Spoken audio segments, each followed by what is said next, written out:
Everyone pictures the same Hitler, the all-powerful Führer, total command, a nation bent to his will. But almost none of that picture survives contact with the facts. The real man was a stateless art school reject who never won an election, was kept standing by daily injections of cocaine and meth, and was falling apart from a disease his own SS wanted to use to get rid of him, and that's what makes him so disturbing. You already have a picture in your head. The screaming voice, the raised arm, the crowds stretching back to the horizon. A man who seemed to bend an entire nation to his will through sheer force of personality. That image is powerful, and that's exactly the problem with it, because it is mostly wrong. We tend to imagine evil on this scale as something superhuman, a mastermind, a monster built different from the rest of us. And there's a strange comfort hidden in that idea. If he was a singular genius of cruelty, then he was a freak event, a thing that could never happen again, a one-time glitch in the human story. But the closer you look at the actual man, the stranger and more unsettling it gets. Not because he turns out to be more powerful than you imagined, but because he turns out to be so much less.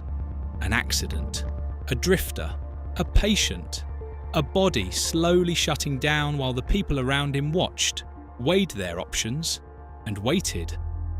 Nothing about him was normal. And once you understand which kind of abnormal he really was, the story stops being reassuring and starts being genuinely frightening.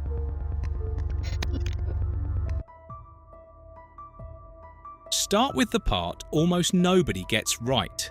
He was never actually elected. In 1928, the Nazi Party was a fringe joke. They pulled in just 2.6% of the vote, a splinter group of cranks at the edge of German politics, the kind of party most people forgot existed. Then the world economy collapsed. The Great Depression tore through Germany, wiped out savings overnight, and threw millions of men out of work. And desperate people go looking for someone to blame. By 1930, the Nazi vote jumped to around 18%. By July 1932, it hit 37%, making them the single largest party in the Reichstag. Those are big numbers, but here's the reversal that matters. 37% is not a majority, and he never won one in a free election. The German people did not vote him into supreme power. On the 30th of January 1933, an aging President Hindenburg, a man who personally disliked him and privately thought him beneath the office, simply appointed him Chancellor. It was a backroom deal. A circle of conservative politicians had convinced themselves they could install this loud, useful agitator as a figurehead and steer him from behind the curtain. They were certain they could manage him. They were certain he was the one being used. So this wasn't a conquest, and it wasn't destiny. It was a series of doors that happened to swing open at the worst possible moment, held wide by a group of clever men who were sure they'd be the ones in charge once he was through. And the man walking through those doors had, only a few years earlier, been legally stateless, a person belonging to no country on earth. If you want the side of history the polished documentaries tend to leave out, the subscribe button is what helps more of it reach people. Before he was anyone at all, he was a failure twice over, and the men grading him had no idea what they were turning loose on the world. In 1907 and again in 1908, the Vienna Academy of Fine Arts rejected his application twice. The judges looked at his portfolio and decided he wasn't good enough to study painting. For years afterward, he drifted through Vienna as a near vagrant, scraping by on copied postcards and small street paintings, sleeping in a men's home, going precisely nowhere. There was nothing in that young man to suggest power or menace or history. He was a nobody who had already been told twice that he didn't have the talent he was sure he had. Now hold that image, the broke, bitter, twice rejected art student, against what came next.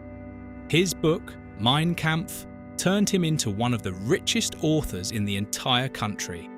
At its peak, royalties brought in close to $1 million a year. The state itself bought copies by the million. Every newlywed couple in Germany was handed one as a wedding gift, whether they wanted it or not, until something like 8 million copies had moved by 1945. Sit with that arc for a moment. A man who couldn't get into art school, who once sold hand-painted postcards just to eat, became a millionaire off a rambling book the government forced into the nation's bedrooms. Even the way he got rich broke the rules. None of it followed the ordinary shape of how a life is supposed to go. And that pattern, the one where nothing tracks the way it should, is about to get much darker. But before we go any further into the strangeness, there is a number that has to come first, because nothing that follows means anything without it. The doors that swung open in 1933 led directly to the deadliest crime in human history. The Holocaust murdered roughly 6 million Jews. Count the Roma, the disabled, Poles, Soviet prisoners of war, and the other groups the regime marked for death, and the total climbs to around 11 million people. All of it sat inside a war that killed tens of millions more. Most estimates land somewhere between 70 and 85 million dead worldwide before the guns finally went quiet. These are not figures to soften, and they are not figures to explain away. They are the fixed point this whole story turns around. Everything that comes next, the drugs, the illness, the failing body, the failing mind, sits underneath these numbers, never above them. A man can be a physical wreck and a mass murderer at the very same time. Understanding how broken he was does not make him 1 degree less guilty. If anything, it makes the scale of what he was allowed to set in motion even harder to bear.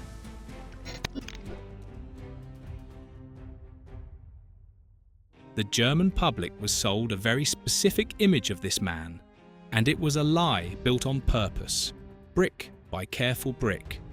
He was presented as a kind of secular saint, the ascetic, the man of iron self-discipline who didn't drink, didn't smoke, refused even a simple cup of coffee, and ate a plain vegetarian diet while the nation looked on in admiration. His speeches were engineered along the same lines, staged in 2 deliberate phases. He would open quietly, almost gently, his voice low, drawing the crowd in close as if confiding a secret. And then he would build, slowly, patiently, layer on layer, until the whole hall was swept up in a frenzy he had timed almost to the second. People walked out shaking, convinced they'd witnessed something holy. It was theatre. Every clean, pure, disciplined detail of that image was constructed and polished for public consumption. And the reason it was built so carefully is that it was hiding something underneath, something the German people were never, ever meant to see. Behind the picture of the disciplined ascetic was a man getting injected almost every single day. His personal physician was a man named Theodor Morell, a doctor with a reputation for treating illnesses that didn't exist, the kind of quack the rest of the medical establishment quietly sneered at over dinner. According to Morell's own logs, he gave his patient 1 or 2 injections on most days, drawn from a private pharmacy of more than 40 different substances. Among them was Eucadal, a powerful opioid based on oxycodone. There was cocaine, added later by another doctor, Erwin Giesing, after the July 1944 bomb plot left him with damaged ears. And there were amphetamine and methamphetamine preparations, stimulants that could swing a person between soaring, untouchable confidence and total hollow collapse. A cocktail like that doesn't keep you sharp. It keeps you upright while it quietly takes you apart from the inside. Now, a serious word of caution here, because this part matters a great deal. Much of the vivid version of this story comes from the writer Norman Ohler, who worked through Morell's notebooks for his book Blitzed. Plenty of respected historians think that account leans too hard on the methamphetamine angle and oversells how central the drugs really were to everything. The real evidence is messier and more uncertain than any clean headline, and Ohler himself has been clear about the single most important point. The drugs do not explain the Nazis' crimes, and they absolutely do not excuse them. This is the story of how a deteriorating man kept himself functioning. It is not, and can never be, a story that hands him an alibi. And the drugs weren't even the worst thing failings inside him. The people around him could see his hand shaking, and at least one corner of his own organisation seems to have decided to do nothing about it. It started small, a tremor in his left hand, noticeable from around 1940. By 1942, his inner circle could plainly see it. By 1944, it had crept to both sides of his body, and in the newsreels from 1945, it is unmistakable. A hand he can no longer hold still, tucked behind his back the instant a camera turns his way. The most likely explanation is Parkinson's disease, though the precise cause is still argued over by specialists to this day. Here is the unsettling part. The people closest to power saw it too. In early 1945, a professor named Max de Krinis established the diagnosis and passed word up to the SS leadership. A special anti-Parkinson's mixture was prepared for him, and then it was never actually given to him. One neurologist who studied the case reads that silence as a quiet decision, that elements of the SS had looked hard at their failing leader and concluded the time had come to simply let him fade away. That reading is an interpretation, not a proven plot. What's actually documented is narrow. The diagnosis, the SS being informed, a treatment prepared and then withheld. The rest is inference drawn from that gap. And it's worth holding one more thing steady in view. The careful, peer-reviewed consensus is that the disease had little real effect on how the war itself ended. He was falling apart, yes, but the machinery of catastrophe never needed a healthy man at the top to keep grinding. Here's the strangest confirmation of all. Trained experts watching him in real time reached the same conclusion as the title of this video. During the war, America's intelligence service, the OSS, asked a Harvard psychologist named Dr. Henry Murray to build a profile of him. Murray delivered it in October 1943, while the war was still raging and the ending was anyone's guess. He studied the man from across an ocean and found a personality that fit no clean category at all, something that refused to sit neatly inside any box he had. Murray's blunt verdict was that this was a man who lacked the offsetting qualities that round out a balanced human personality. And then Murray did something genuinely remarkable. He predicted the ending. He wrote that this was a man who would never surrender, who would, when cornered and beaten, take his own life rather than be captured and put on display. Years before it actually happened, an analyst sitting in an office thousands of miles away called the final scene almost exactly. The eerie thing isn't really the prediction, impressive as it is. It's that the experts who looked closely came back with the very same answer the rest of the evidence keeps handing us. Nothing about this man read as normal, not to the roaring crowds, not to the doctors filling his veins, and not to the trained analysts paid to take him apart and understand him.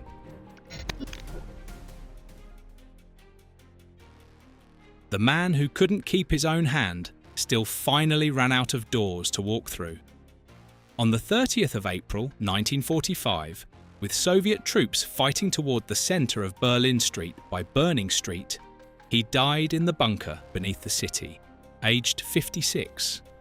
For decades afterward, a swirl of conspiracy theories insisted he'd escaped, fled to South America, slipped away in the chaos of the collapse. The science has steadily slammed that door shut. In 2018, a French study of his teeth confirmed the bunker death. Then, in November 2025, a Channel 4 documentary titled Hitler's DNA, Blueprint of a Dictator went further still. Led by the geneticist Turi King, working from blood on an authenticated swatch of the bunker couch, the team confirmed once more that he died there, and put to rest the long-running myth that he carried Jewish ancestry, a rumour that had shadowed him even inside his own party. But not every loop closes neatly, and this one shouldn't pretend to. The exact method of his death is still scientifically contested, and those 2025 findings have not yet been through peer review. So we know where the story ended, and we know beyond reasonable doubt whose body it was. Some of the final details remain, even now, not fully settled. Normal is the scary part, so here's the single thought worth carrying out of all of this. The comforting version of Hitler is the Superman or the singular monster, a once-in-history freak so far outside the human range that he could never possibly be repeated. That story lets us sleep at night, but it simply isn't the true one. The real man was an accident-prone, twice-rejected drifter, kept upright by injections, his body quietly shutting down, his mind judged by trained experts to fit no normal pattern at all. He did not seize power through genius. Economic catastrophe knocked the doors loose, and a circle of confident, self-satisfied men who were sure they could use him held those doors wide open. That's the part that should keep you up at night. Reality didn't just fall short of the myth, it inverted it completely. We expected a mastermind and got an accident with a circle of enablers. And an accident, by its very definition, is the kind of thing that can happen again. Thanks for watching History Hangover.